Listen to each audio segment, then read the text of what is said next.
Howdy. Welcome back to Dion Talk. Some people are so broke, all they have is money.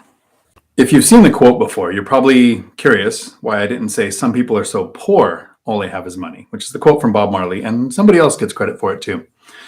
But when we think of poor, most of us think of conditions we can't control. When we think of broke, hopefully, we think temporary. Most of us focus on the difference between poor and broke, and we forget that we talk about broke like it's temporary. We're in a situation that we need to improve or we had a setback. But a lot of people don't talk about how being rich is also temporary. There are studies done that show 70% of people who win large sums of money in the lottery, or people who get a large sum of money all at one time, like somebody who signs a sports contract, is broke within a few years and sometimes has to file bankruptcy. There's kind of an evolution to how we see money. When we first start interacting with money, most of us think this is something that I use to buy things. At some point, most of us wake up and realize we need to save. If you've watched anything from Dave Ramsey, one of his first baby steps is to save $1,000. I think recently he's increased it to $2,000 because of inflation. So we start to see, if I save money, I have it when I need it. I have it when there's an emergency. Instead of, this is just something that I get so I can use it to buy things, it's something I can save for when I need it. And then a lot of people make the mistake of thinking saving is the answer. Because it's not that saving is a bad thing. It's that if saving is the only step you take, you'll never become wealthy or rich. Most people who reach financial freedom didn't do it by saving. They did it by saving and then putting the money to work. I had a post on the Book of Faces today of, if you don't find a job for your money, you are always going to need a job. If you don't find a way to put your money to work to where your money's job is to produce money, you're always going to be stuck in that path of selling your life 1 hour at a time, which to me is the first step of financial independence. When your expenses are covered and you don't have to sell your life at a job. You're not trading your time for money.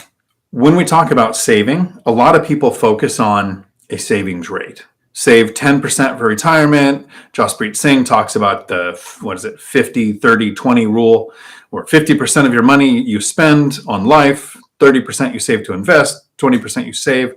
I probably butchered that. My goal when I started to increase the savings rate was to get to a minimum of 100% savings rate from my job. Because if you can't save 100% of the money you make from your job, you still need that job. The actual point of financial freedom happens when passive income or income from your assets is more than it costs you to live, meaning that you can then save 100% of any money you make from a job. But most of us focus on saving and we forget the importance of increasing the income that comes in. And this can be a couple of things. You can have a side hustle. I developed a 6-figure side hustle with real estate. I've had side hustles and I had a video on side hustles where I provide expert testimony. I make money by playing video games and selling things online. We all can develop side hustles or a primary job.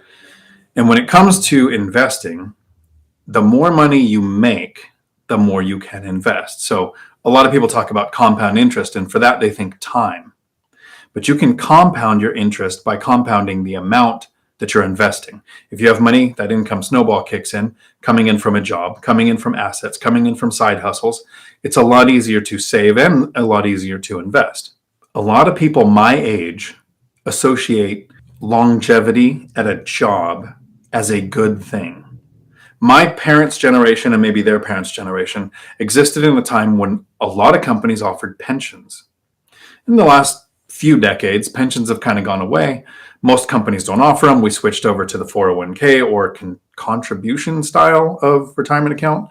Instead of it lasting the rest of your life, it lasts as long as the money that you invested does. If you want to contribute to retirement accounts, also please watch my video on why retirement accounts suck. We focus on saving a bit too much instead of increasing our income. And in the last 2 years, we have seen record wage inflation. And this kind of triggers a few people. So trigger warning. When I say things like we are seeing record wage inflation. A lot of people who are living off of the old mindset of, I want to be in a career and stay in this career for a long time because my company will reward my longevity. The longer I work for this company, the more they value me. So you get those cost of living raises. If you're living off of that mindset, you're probably going to experience a 3 to 7% cost of living increase. With inflation, if you're getting less than 6%, you're actually kind of falling behind. But there's been a change in the last 10 to 20 years where the longer you stay at a company, the less likely you are to make more money. The biggest pay increases happen when we change employers. When I talk about record wage inflation, and I point out things like Chick-fil-A starting people at $18 an hour, or people having to be bribed back into the workplace because McDonald's was even offering $50 for people just to show up at the interview. Because in 2020 and 2021, here in Washington State, it was possible for people to make $75,000 a year on unemployment. We had extra unemployment, extended unemployment, stimulus. There was no incentive to go to work, so people had to be bribed. So even fast food places and office positions that normally didn't pay as much are starting to pay more to attract people. But the people who stay in one position with the same company are going to get that 3 to 7% increase, where competitors will pay 15 to over 20% sometimes to attract an employee from another company, because it does two things. That employer gets to fill the position, but they're also taking an employee away from a competitor. If you're watching my channel, the mindset shouldn't be, hopefully, I want to work at a company for at least 20 years to have money in a retirement account. The purpose of my content, literally, and I say this in almost every video, is to help the average individual realize that you can reach financial freedom in 10 years or less, even if you're not starting from the best position. So that longevity at a company shouldn't be the goal. Increased income that you can then invest should be the goal. When we do things that increase our income, people usually make two mistakes, and I'm going to cover those two mistakes. The reason I'm able to say with confidence that we are seeing record wage inflation, and when the news says, wages have gone up around 7% in the last year, that's as ridiculous to me as when the news says rents have increased by 2.5 or 3% nationwide, when most of us are seeing 10, 20, and in my area, up to 30% increases. And in my situation, it's at tenants' request. Tenants have requested the rents to go up over 20%, almost across the board. So when I see we're seeing rents increase by 2.5 or 3%, I think, where is that ridiculous data coming from? Or if it's manipulated, why are they trying to show that it's so low? And then I see wage inflation is at 7%. So if you work at a company, you are in the same position working for the same company are probably going to be making 7% more. Most people are probably getting less of an increase than that. But if that's the average, some people are making more, some people are making less. If you change jobs, and here's my evidence that people are changing jobs. In 2021, we actually kind of got a new term that was thrown all over. The Great Resignation. In record numbers, people are quitting. And they're leaving their jobs. In November, December, and January, over 4 million people left their jobs. And that would be a big number if I was talking about 3 months. In November, over 4 million. And in December, over 4 million. And in January, over 4 million people left their jobs. Couple this with 3.8% unemployment. How could record numbers of people be leaving their jobs and we have low unemployment? Because they're leaving that job. They're not quitting working. So the Great Resignation is kind of a misnomer because it means I've resigned, which in our mind makes us think they've stopped working. The correct statement is they've stopped working for that employer and have moved to new companies with a significant pay increase. So that record wage inflation that we keep talking about or hearing about, maybe if you're staying at the same company, it's not you. You're choosing to stay there.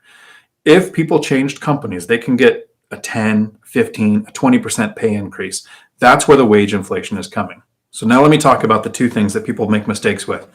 We focus on saving. At some point, we realize if I make more, it's easier to save, and then we want to invest. But the first thing they do when they start making more money, we've increased our income, we've developed that side hustle. As we increase our spending, we think, I shouldn't be driving a 15-year-old car if I have a management position at my company. I deserve a better vacation because I've been working so hard. I'm going to get into a bigger house. All of the things that we call life creep happen when you start to make money. But remember, the goal with making more money wasn't to improve life right away. It was to be able to save and invest easier. The second thing that people do is they focus on saving. I've got more money coming in. I've changed companies. I've developed this side hustle. I've purchased assets that produce cash flow, and they just save. You can't save your way to financial freedom. As you increase that money, as the income snowball kicks in, we need to stay disciplined to avoid life creep, but continue to invest. One of the biggest mistakes I hear people talk about is they say something like, once I'm rich, then I will invest. I know several people doing that right now, like actual people I know day to day in life that are saying, when I make more money or when I have more money, then I'll start investing. Pretty much guaranteeing that that person is never going to have or make more money, because we don't get rich to invest. We invest, and that's how we become rich. Put that money to work. Literally, give it a job. Think of your money like little soldiers, and you send your soldiers out on missions, and that mission is to come back with more soldiers. When your money is doing that, you will eventually get to the point, and I believe it's in 10 years or less, to where you don't have to sell your life 1 hour at a time to get money. Your money will produce money.